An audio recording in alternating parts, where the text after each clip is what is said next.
I should say that both in Colombia and in Mexico, one of the issues that you're likely to see in that campaign is Venezuela.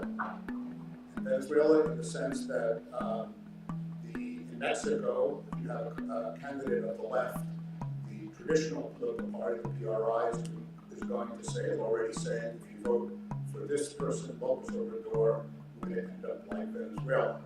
So that is the choice.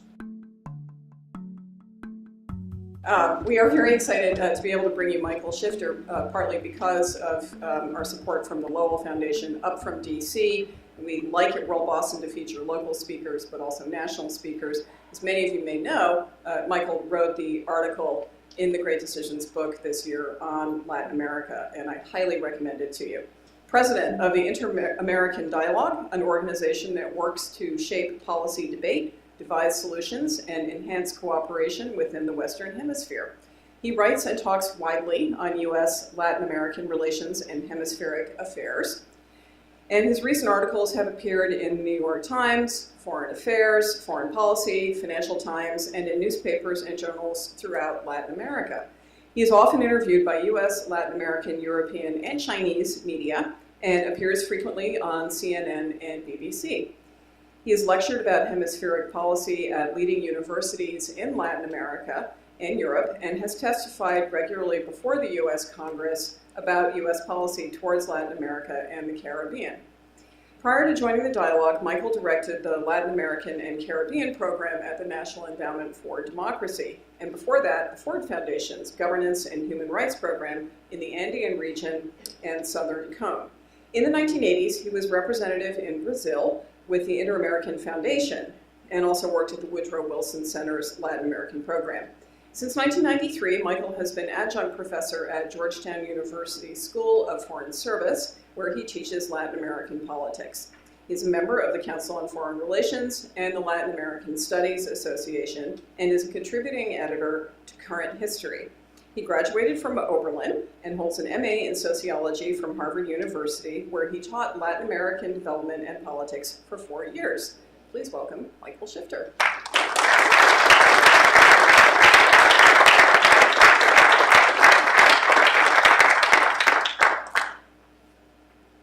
Thank you very much, Mary.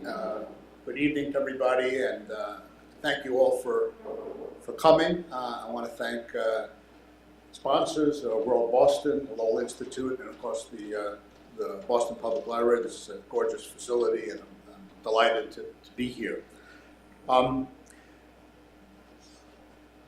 come at a time that where there's a lot going on in Latin America. Sometimes the developments in the region get a bit lost with all the politics here in the United States, and a lot of noise, a lot of rhetoric, and I think it's useful to look at the region, which I tried to do in the Great Decisions essay, but this is an especially important one because we're looking at 2018, where we have 8 elections that are taking place in Latin America.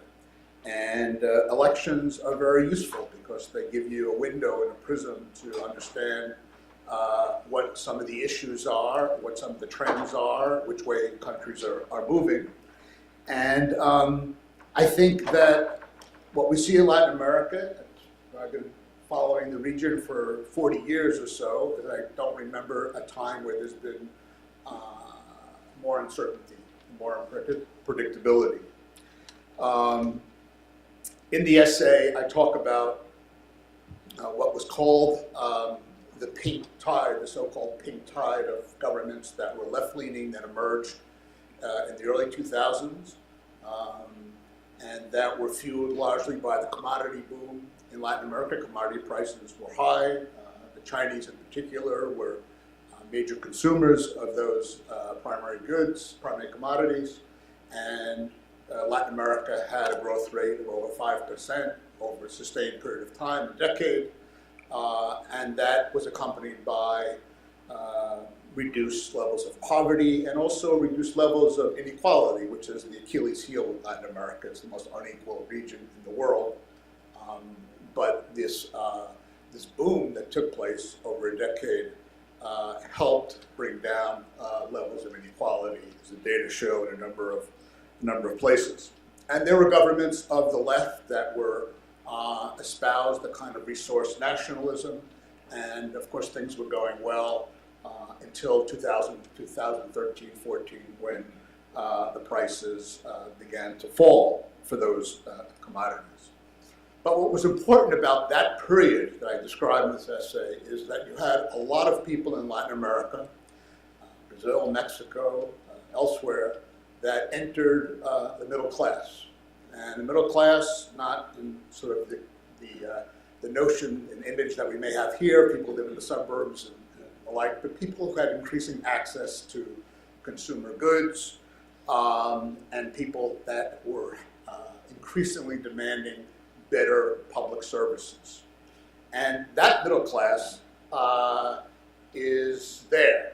And they're now facing a context that's much less promising.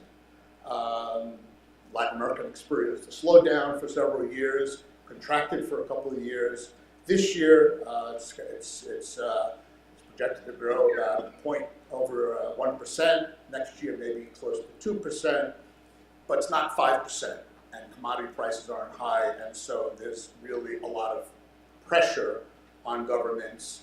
At the same time, greater demands of people who entered those middle classes because of this commodity boom and this party that took place in many countries. And of course, there are differences. Latin America is very big. There are 34 countries, so one has to be cautious about generalizations. But especially in South America, there was this trend.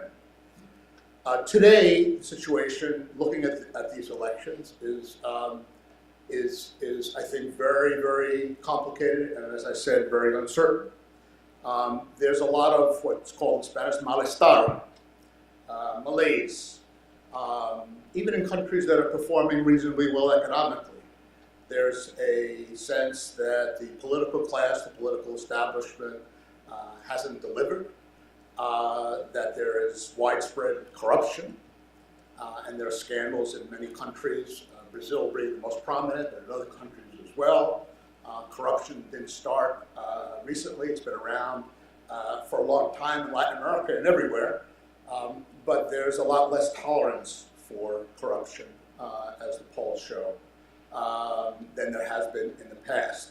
So there's a kind of disenchantment, disgust with politics as usual, with people that are pressing for more cleaner, more honest government in country after country.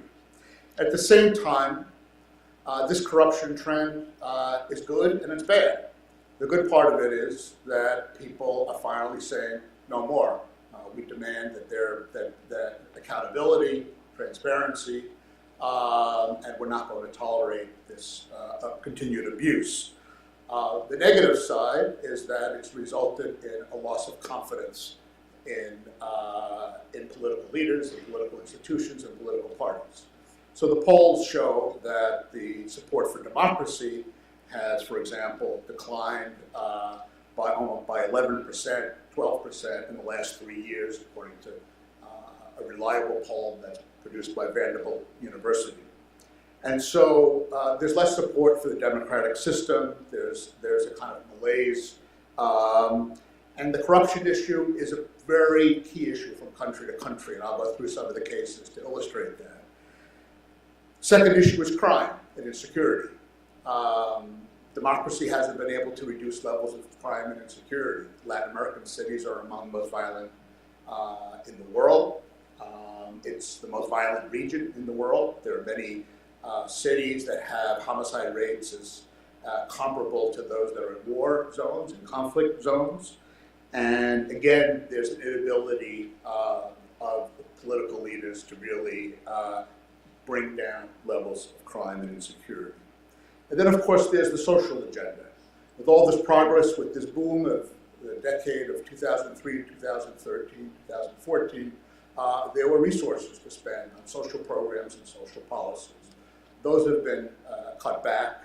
And so you see in some countries a regression in levels of poverty and inequality, rising inequality and rising levels of poverty. So all of these expectations that were generated by this tide, this pink tide, are now being frustrated in country after country. Of course, a lot of this description sounds familiar. This is happening not only in Latin America, it's happening in other regions of the world. There's certain parallels to the United States. But again, it's quite dramatic and, in my view, unprecedented in Latin America. To make it a little bit more concrete, let me just focus on 3 countries, the 3 most populous countries in Latin America, and account for over 2/3 of all Latin American citizens. They are Colombia, Mexico, and Brazil. All 3 presidents in 3 countries have extremely low approval levels. If you added the 3 today, it would be below 50% of the presidents of those 3 countries.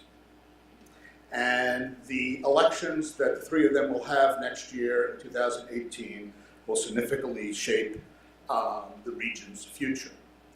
Let's start with Mexico, which is an election that will take place July 1st. We have somebody who's leading the polls called Andrés Manuel López Obrador, who's somebody of the left, who has achieved a certain level of support because of his rejection, repudiation of the political system in Mexico, of the traditional political parties. There are 3 parties, the PRI, which is in power, the PAN party, and the PRD. And he has a very powerful discourse about political leaders who rob, who don't care about the needs of the very poor. And he's tapped into an enormous discontent. He now today is the leader in the polls in Mexico. Mexico also has severe corruption problems, human rights problems, impunity. People don't go to jail for the crimes that are committed. There are very high levels of inequality that remain a serious problem. And of course, you have in Mexico, which is the only election in Latin America, I think, where President Trump and his rhetoric and his policies have some effect. And of course, it helps a populist nationalist president when there are very, very harsh, offensive words coming from Washington, and López Obrador takes advantage of that for his own political purposes and agenda. He's the head of a party called Morena, which has never won the presidency before. There's a long way to go until July, but we'll see what happens. We just had the announcement of the candidate of the current party in power, the PRI. His name is Jose Antonio Meade. He is a very smart, able technocrat with a PhD from Yale University. Interestingly, he was never part of the pre-party. They had to change the regulations of the party so that he could be eligible to run. And he is somebody who's a reputation for honesty and probity and light, but he's certainly not somebody who's well recognized in Mexico, and he's got a lot of work to do from now until July. He certainly is the second now today in the polls. But you have another phenomenon in Mexico that you have again in these 3 countries, which is fragmentation and independent candidacies. There are now some 30 candidates for president in Mexico, and being associated with political parties is seen as a handicap and a liability for a lot of candidates. So there's enormous uncertainty about what happens in Mexico, especially if López Obrador wins. He's somebody that makes a lot of people, especially in the private sector and the business community, nervous. I had the opportunity to interview him at an event we did in Washington, and there's not a lot of specificity about what his proposals would be on how to attack corruption, violence, economic growth, and the like. So we'll see what happens there. Brazil is the second case. The elections are taking place in October, and it really illustrates the regional trend that Brazil, unlike Mexico, is a country that has put a lot of people in jail for what's known as the Lava Jato, the car wash scandal, which are kickbacks and bribes of a massive scale, somewhere in the neighborhood of about $3 billion in kickbacks that were felt throughout Latin America in about a dozen countries.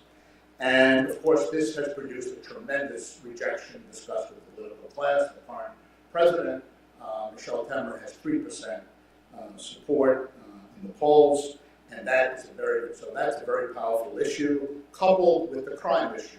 Rio de Janeiro and other major cities, we've seen crime gone up, and again, an inability of public officials to really bring those levels down.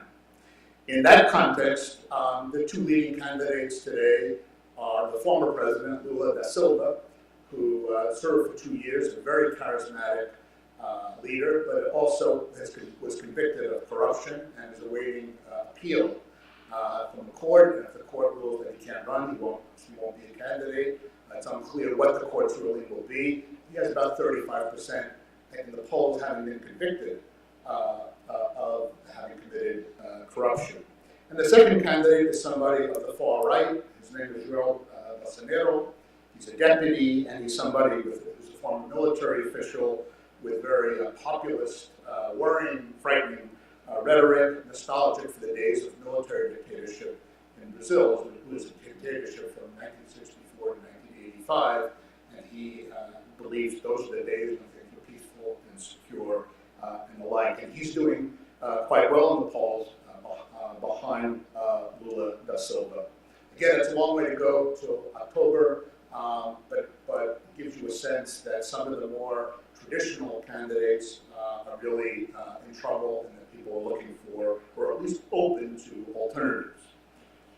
Colombia is the third country, the third most populous country in Latin America. It's a population of about 50 million. I studied there about 42 years ago, political science and international relations. When I studied there was the guerrillas, the FARC, and there were two political parties, the liberals and the conservatives. Today, the conservatives have 1%, and the liberals have about 2 or 3%. There are 55 candidates for the presidency of Colombia. The elections take place in May, so it's not that far away. And again, their political parties are toxic. People want to run for president, you collect signatures, and you have an independent candidacy. If you're part of a political party, it's seen as a real liability. And Colombia was never this way. Colombia was a country that was at least seen as having a fairly robust political party system. The FARC, the Revolutionary Armed Forces of Colombia, that reached an agreement with the government a year ago and handed in their arms, also has a candidate. The head of the FARC, Timochenko, now is a legal political party, and so they're part of the political system as well. Corruption is a very crucial issue. Not only the Brazil-related Odebrecht, the illegal campaign financing, but a lot of other scandals, and not only politicians, but members of the Supreme Court and other anti-corruption officials are also been implicated. So there's a tremendous malaise and disgust in Colombia as well. The armed conflict has ended with the FARC, but there's still a long way to go to implement some of the measures of the agreement that were reached between the government and the FARC. And it's unclear whether they will go forward or not. The country is polarized, divided down the middle on whether this agreement was good or bad. Many think that it was too lenient with the FARC, allowed them to be part of the political system where they had committed tremendous crimes. And there's a former president and current senator, Álvaro Uribe, who's remained very popular in the country, and he will certainly have a candidate that will is likely to be a very serious contender to be a threat to be the next president of Colombia. The current president, Juan Manuel Santos, is very unpopular. He won the Nobel Peace Prize last year for presiding over this peace agreement, but he's not somebody that has a great deal of enthusiasm and support. I should say that both in Colombia and in Mexico, one of the issues that we're likely to see in the campaign is Venezuela. And Venezuela, in the sense that in Mexico, if you have a candidate of the left, the traditional political party, the PRI, is going to say, is already saying, if you vote for this person, López Obrador, we're going to end up like Venezuela. So that is the choice. It's not that we're not corrupt, that we're not responsible for human rights violations, but look how terrible it would be if this is the guy, this is the way they end up. And you have the same thing at play in the Colombian election. Former President Uribe has already talked about, if you don't elect somebody who's conservative on the right, who is who's tougher with the FARC, not like these other guys, these soft leftist guys, we're going to end up like Venezuela. And Venezuela is Colombia's neighbors. The two countries are very connected. Do you really want to end up like Venezuela?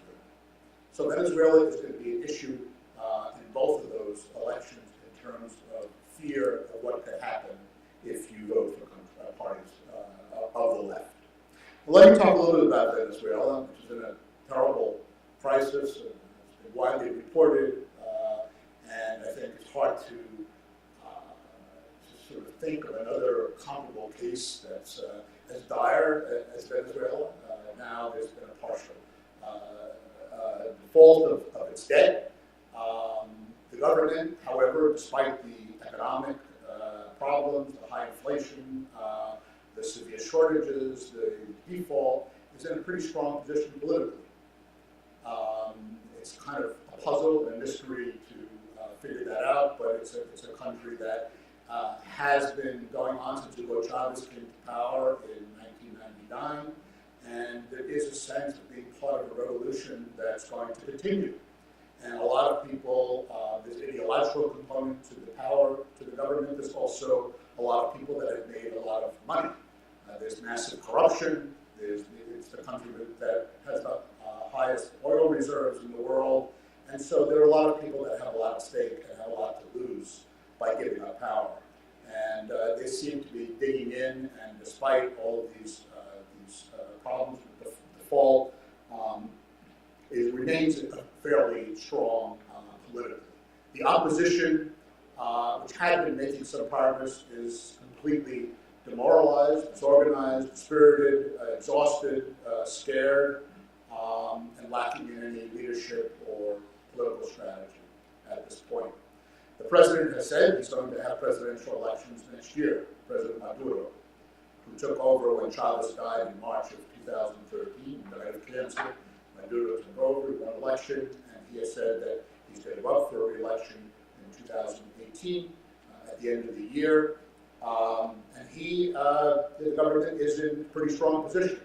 Of course, they stack, it's not exactly a level playing field, there's a lot of intimidation, but there's really no alternative. The opposition is in a very weak position.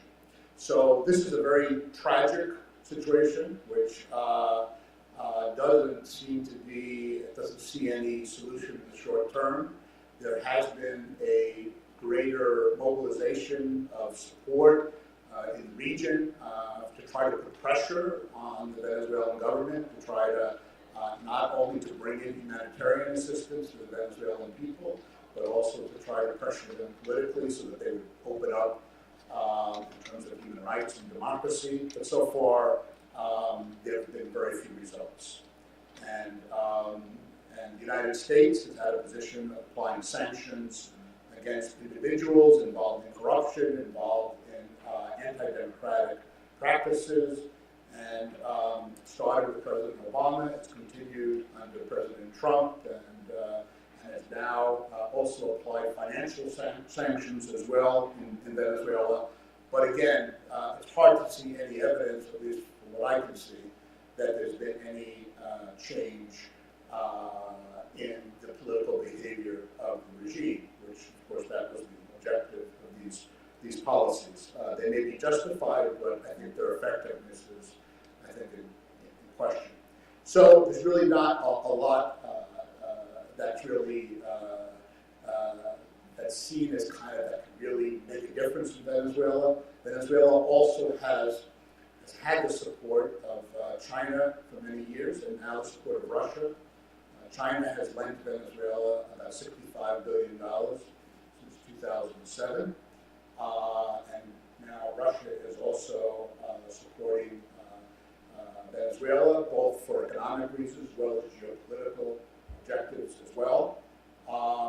And they still have a few allies. Obviously, Cuba is very close to Venezuela, and as well as some other governments that are more associated with the leftist alliance that developed during the time of Hugo Chavez. So we have a situation where the opposition is weak, the government is in terrible shape financially, dealing with this default situation.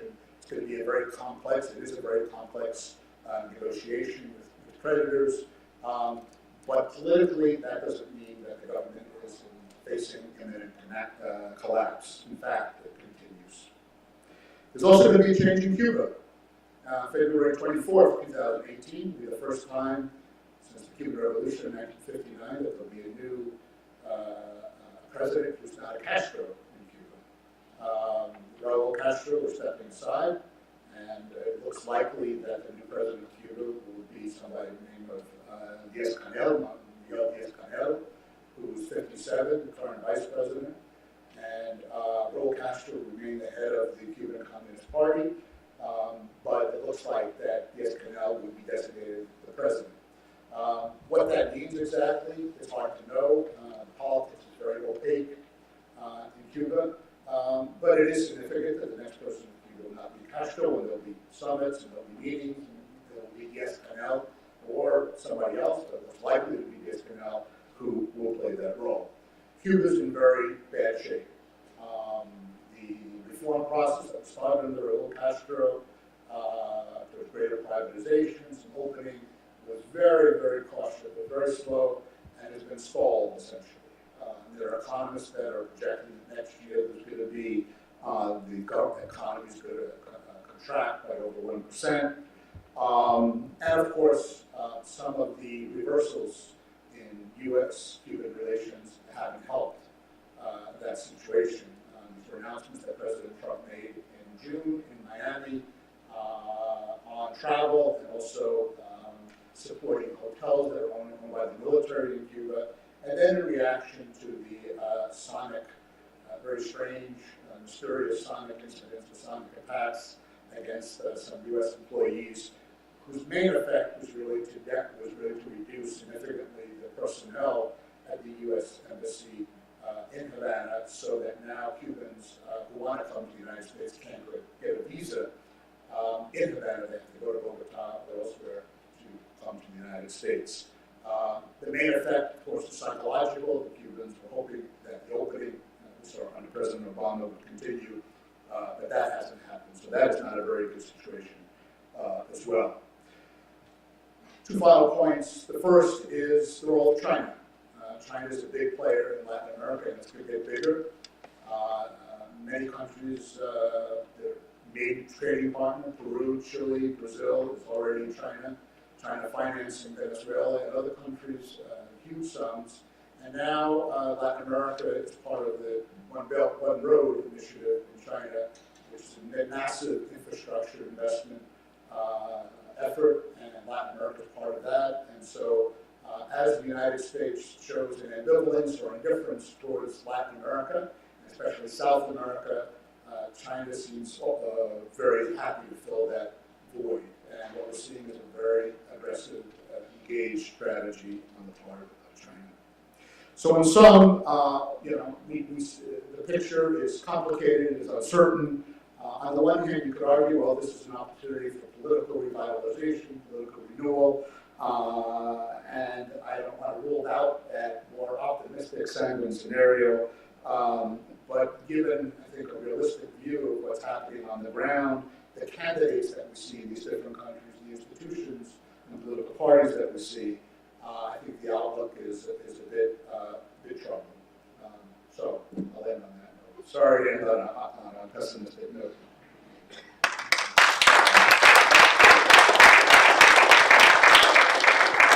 Thank you so much, Michael. We're going to go to questions now. I'll call the questions, and our good friend Jake from Roll Boston will come around and get your questions. So, of course, we'll start with Raul. We'll do questions for about 20, 25 minutes. Would you address the issue of sanctions versus engagement and the inter-American dialogue institutions such as OAS and other regional groupings? In your view, is the sanction approach more likely to produce results that are hospitable across the two continents? or is an engagement route better? And what about American institutions? Where are they in all this? Thank you. When sanctions were started under President Obama, they're individual sanctions. They're not kind of broader economic sanctions. The U.S. is still buying oil from Venezuela. I just was very skeptical when the Obama administration did this. I remain skeptical. I haven't seen any sign that it's produced anything positive. If I'm not sanctioned, I don't have a sort of absolute view about sanctions. It depends on the case and the situation, but I just am never convinced that it would work in the case of Venezuela, and so far I see no sign that it has. Well, in Cuba, yeah. And that's a good point because the risk is the Cuba syndrome. This was a big issue in U.S. Latin relations, the irritant of Cuba for many, many years because of the embargo and the like.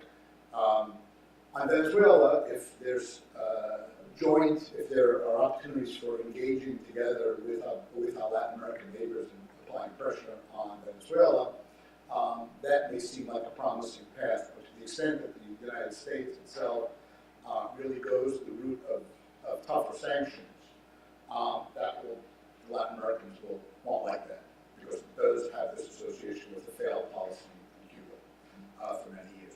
Look, there was an attempt. The head of the Organization of American States, Luis Almagro, is focused very much on Cuba. He's been very strong. On Venezuela. He's been very strong on Venezuela.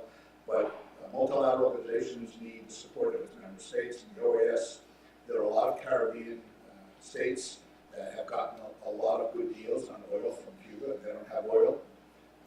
From Venezuela, and they're reluctant to take very strong stands against Venezuela because they're dependent and they're vulnerable on oil. It's a very pragmatic thing. So a lot of the more forceful stands and positions, something called the Democratic Charter that was adopted by the OAS in 2001, that hasn't been able to be passed because these Caribbean states aren't going along with it.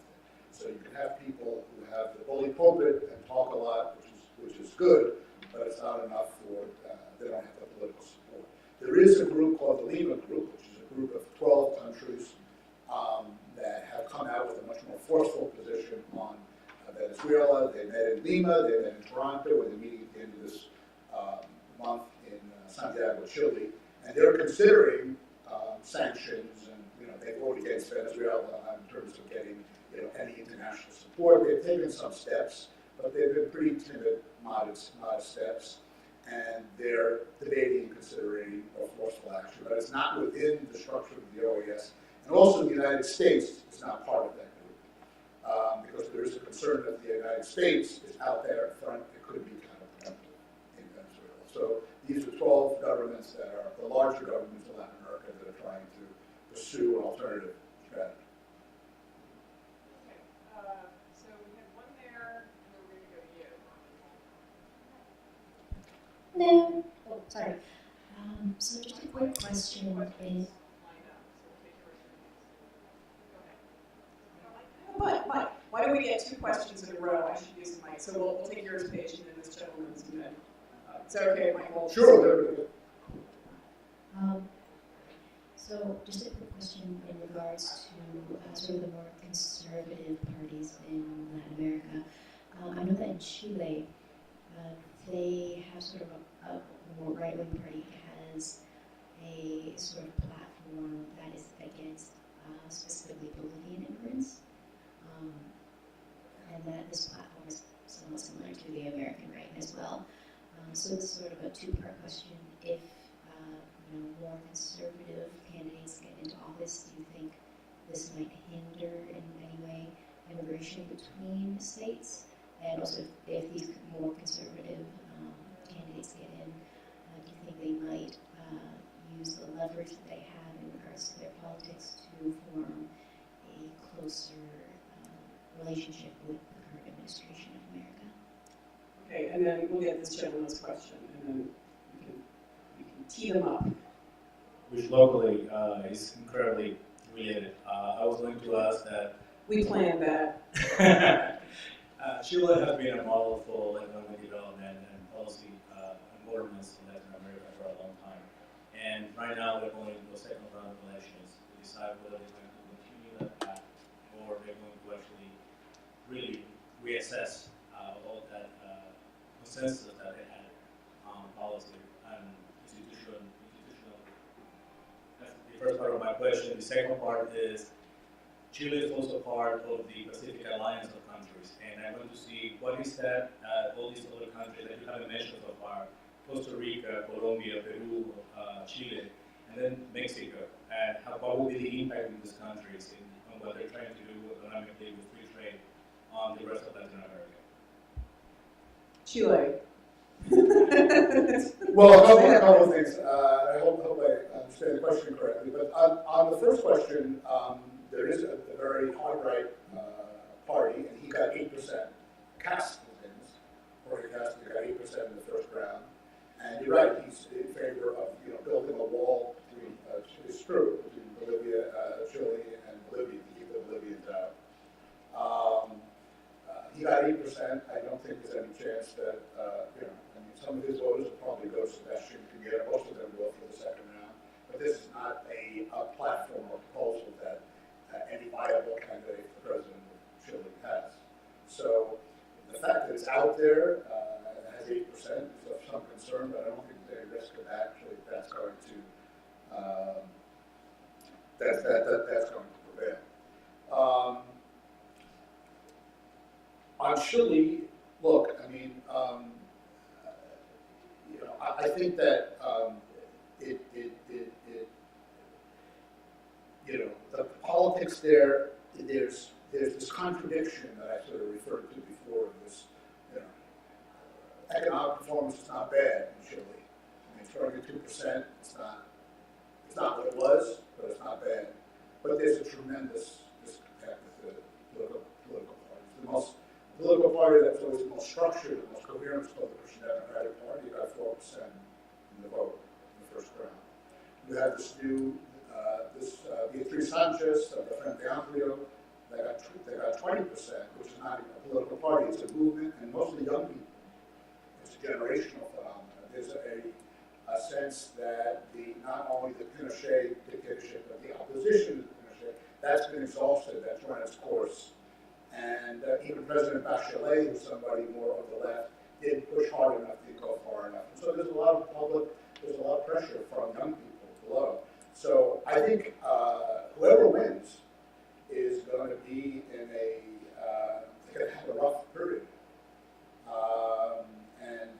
Because I think you have this 20% that's out there that's going to be pushing hard. It's going to be in the streets. There's going to be a lot of protests and the like. And the two candidates, Sebastian Piñera, who's the former president, and Alejandro Pierre, is supported by the old Nueva Mayoría, which is the sort of more of the left center, but also traditional political establishment.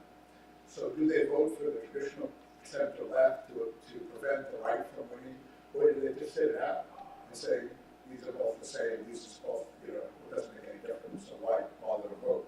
Let's use the streets as a way to express our protest and our demand. I think that's the question in Chile. On traders, the Pacific Alliance, I think, is there. And of course, there are three countries in Latin America that were part of the TPP, the Trans-Pacific Alliance, Chile, Peru, and Mexico. And they, unlike the situation in this country, their Congresses wouldn't have had any problem passing it or approving the TPP.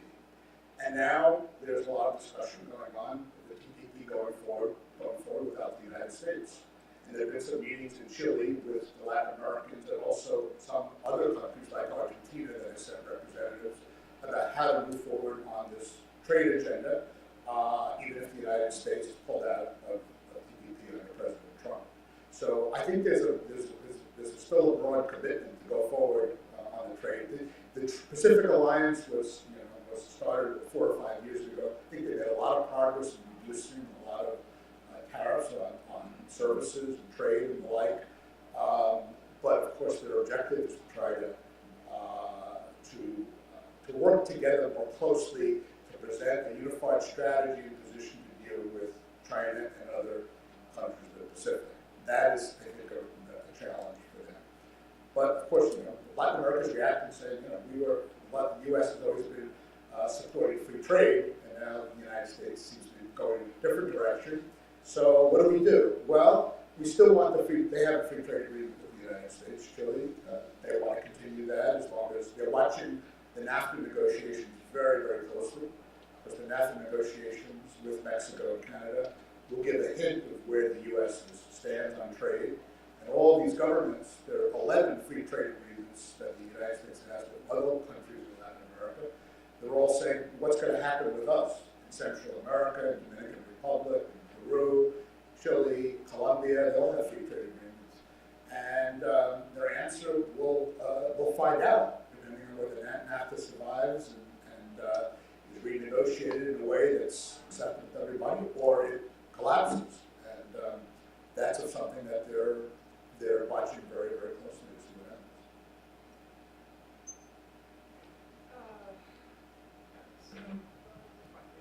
All right, we're going to move around geographically. We'll go to you, and then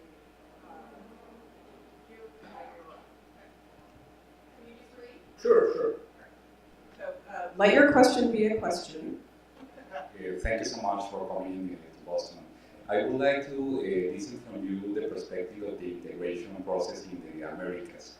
Given the fact that you are in the Inter-American dialogue, and I am a strong believer in Pan-Americanism, I want to hear from you, how do you see the U.S. foreign policy in Trump administration towards Latin America, how Latin America as a region will address the political and economic integration processes that is experienced from Mexico to Chile?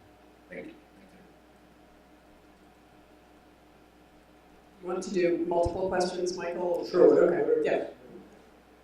As long as they're easy, that's fine. All right, I'll make this one easy. Okay.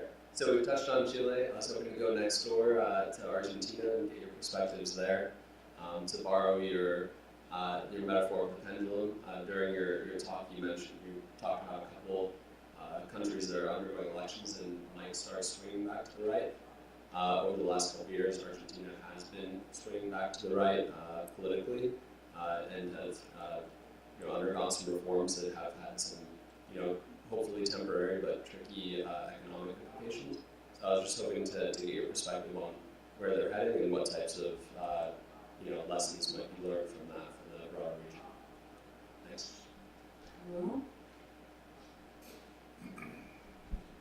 Thank you. My question is more global. In view of the increased activity of China and the vacuum that we've left in Latin America, how do you see long-term any potential realignment politically, as opposed to some of the economic questions that have been raised, in the world scene with China or perhaps even Russia, as we decouple around the world? Okay, good questions, all good questions. Let me just take them. On integration, there are a lot of people that argue that maybe one of the benefits of the Trump administration's policy or approach to the world and to Latin America is that it will force Latin Americans to integrate more with each other. Because frankly, the level of integration, both political and economic integration, is pretty low. This is a very fragmented region. You take example of the two biggest economies, Brazil and Mexico. There's no free trade agreement between those two. Mexico exports 80% of it to the United States. It is very profoundly integrated with the United States. Lopez Obrador, the candidate I mentioned before, has said, the U.S., why are we hitching our fate to the United States? And now people are questioning and saying, well, maybe he's right, the United States is not a reliable partner. So what the strategy is in Mexico, I think it's right, is to say, well, let's see where this NAFTA renegotiation works out, if we can reach some agreement, but at the same time, let's pursue a strategy, a dual strategy. One, let's look at other partners, and not just the United States. And China is the main one. Mexico figures if you look at the Chinese document of One Belt, One Road, Mexico is part of their strategy. And secondly, let's try to see if we can, buy corn from Argentina and maybe try to work out an agreement with Brazil, which has been neglected for years. Now, if you ask me whether I'm optimistic whether that's going to happen, I think it's going to be very difficult. I think it may move in that direction, but I think it's going to be slow. I still think there are interests in Brazil and Argentina that are not going to be too enthusiastic about opening up their economies for Mexican cars and the like. And I think there's a long way to go to achieve that. But you could begin to see some of that process going on. I mean, the trade within Latin America, among Latin Americans, is very low. If you compare it to trade within Asia, which is much higher. So there needs to be a stronger effort to do that. And one of the effects of the U.S. looking elsewhere, we're not caring or withdrawing, may be to at least prod or push that process a little bit more than we've seen so far. Argentina is, it's going to be 2 years that Macri's been there on December 10th, and you're right, there has been a tremendous cost to some of the measures that he's taken to try to get the economy a little bit less distorted and try to open things up. The government did very well in the midterm elections in October, probably better than even they thought. And it seems that the previous government of the Kirchners, Cristina Fernandez and Kirchner, left the country in a very difficult situation.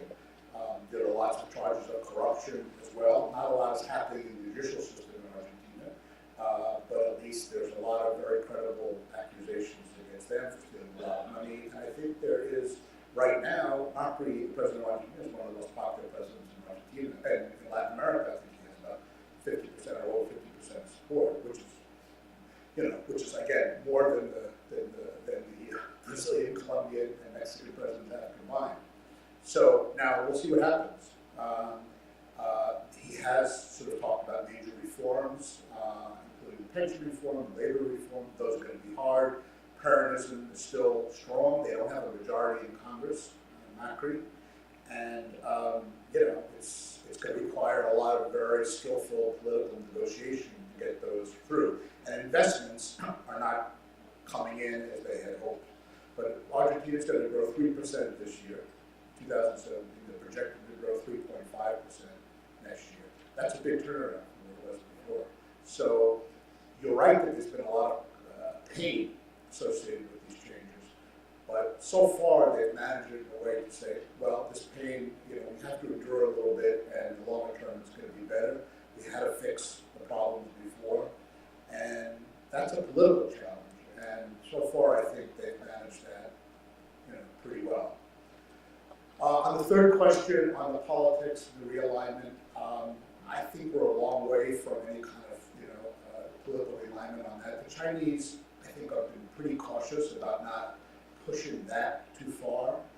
It's more been focused on the economic side rather than the political side, in part because there's still this traditional sort of view. This is the Western Hemisphere. This is where the United States is, and if we get too involved, if the Chinese get too involved politically, that sort of opens the way for the United States to get too involved politically with their neighbors. There's a kind of deference on the political side so far. So I don't see those kind of political lines. The Chinese really giving a lot of attention to that at this point.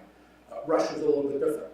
Russia, I do think there's sort of more of a geopolitical agenda. They're getting quite involved in Cuba again, in Nicaragua, and some of the other countries. There's a combination of economic and political interests. But China, I think, doesn't want to jeopardize its relationship with the United States over Latin America. And whatever issues are on the agenda with, that's already very complex bilateral relationship with the United States and China, they don't want their involvement politically in Latin America to affect that relationship. So I think they're clear that should be a priority. Okay, let's get two more. Okay, so go here and then two on the aisle. Thank you. You were pessimistic about the candidates that were available in these three countries, but how do you feel about the instruments of of democracy? Do you feel that those are strong, independent judiciary, freedom of the press, things like that? Or are you concerned about return to military type government?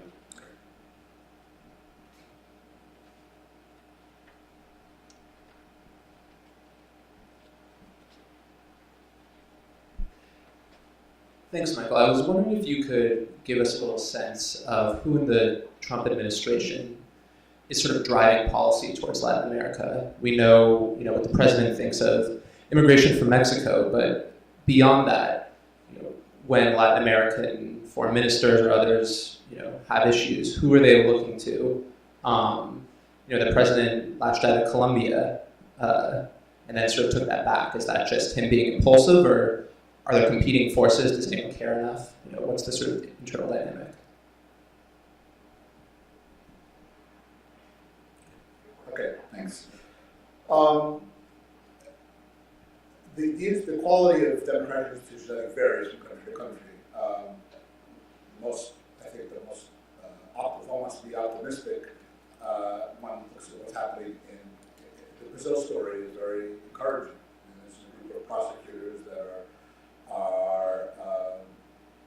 put a lot of people behind bars, both in the private sector and the public sector, both politicians in the private sector. And because of corruption, massive corruption, they're trying to clean things up. And they're using tools that haven't been used in Brazil or the rest of the land, like plea bargaining and things like that. These are not very common. And they studied abroad in programs in Europe and the United States. They learned about these tools, and they're very determined, aggressive young prosecutors. And they came back and they said, we're going to do this in Brazil. So that's a nice story. It's true to different degrees in other countries that progress hasn't been made. There's still the contrast with Mexico, for example. It's pretty striking. The press, I think, is also playing an important role in this. I mean, a lot of these corruption investigations are simply going to happen without the press, which is playing a vigorous role. There have been clearly censorship and control of the press in countries like Venezuela. There was in Ecuador, it's an interesting country because it's a country where there was a president who was very, Rafael Correa, very much harsh on the press, but we have a new president who's beginning to try to open things up a little bit. Mexico, the problem is that the press and the journalists get killed. It's less censorship, but just the physical risk of really going after, organized crime and drug cartels and the like. So the situation, I think, is mixed on that. I don't think, despite what we're seeing in Chile with nostalgia for military rule, I don't think there's any significant pressure or demand to go back to military rule. I don't think that's in danger. And I think the military is not interested.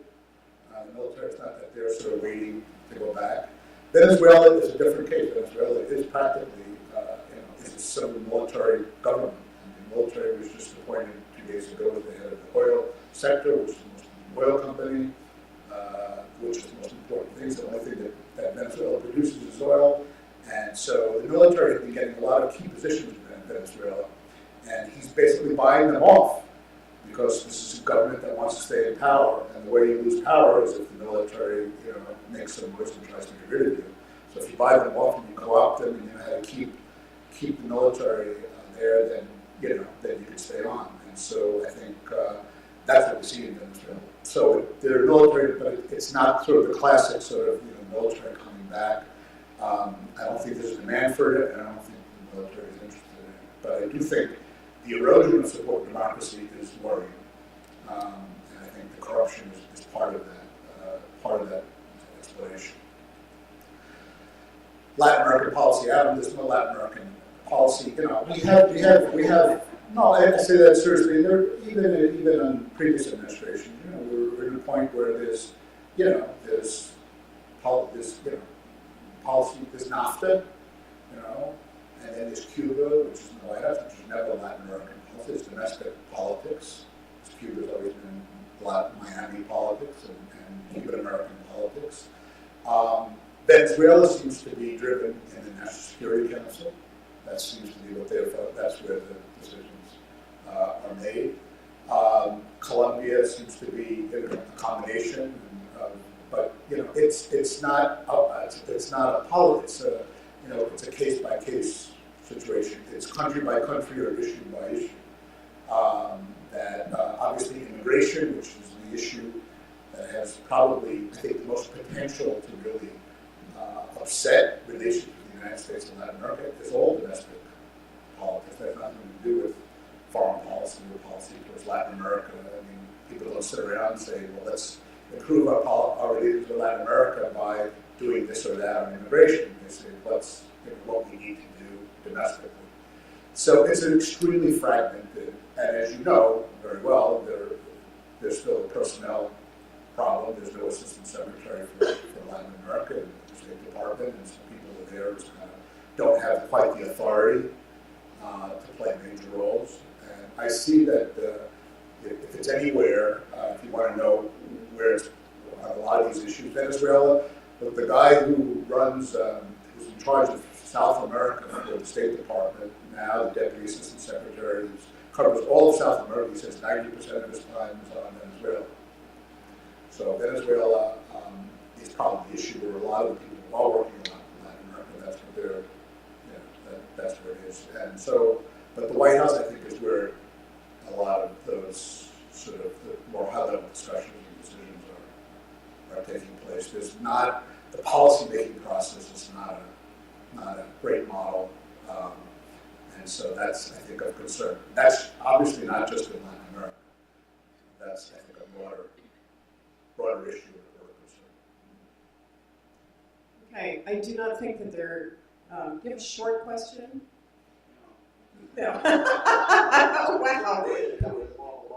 Points for honesty, wow. Well, what I was going to say is maybe we should go up and get some snacks and continue to talk informally with Michael. I have to say, this is a completely encyclopedic speaker. I don't think there is a question that you cannot handle. We've covered many countries. Anyway, thank you very much, Michael.